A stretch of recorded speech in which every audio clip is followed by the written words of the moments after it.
कशीदगी के बीच Joe Biden का ये बयान रूस पर हमलावर दिखाई दिए। साफ तौर पर लगातार रूस से इसी बात की अपील की जा रही है कि वो पीछे हट जाए, अपनी फौज को भी पीछे बुला ले यूक्रेन से और इस जंग को खत्म किया जाए। बातचीत के जरिए, डिप्लोमेट्स के जरिए इस मामले को सुलझाया जाए। और इस बीच एक और बड़ी खबर का रुख कर लेते हैं। रूस यूक्रेन जंग के बीच इस वक्त की बड़ी खबर आपको बता दें, जो बाइडेन का रूस के सदर पर हमला, अपने खिताब से पहले उन्होंने पुतिन पर इल्जाम लगाया कि पुतिन ने बातचीत की कोशिश को नामंजूर किया। बाइडेन ने कहा कि पुतिन सोच रहे थे कि मगरबी और नाटो मुल्क रद्द-ए-अमल नहीं देंगे और वो आराम से हमें तकसीम कर लेंगे, लेकिन वो गलत थे और हम तैयार थे।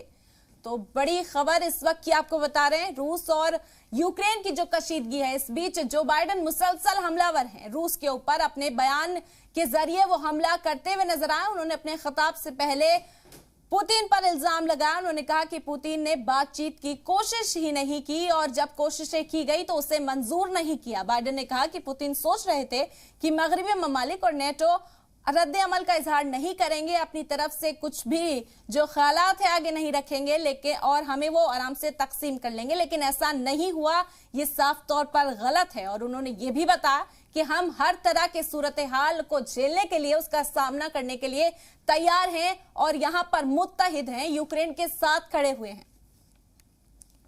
आपको बता दें, मुसलसल अमेरिका का भी यही रुख कि जंग खत्म की जाए।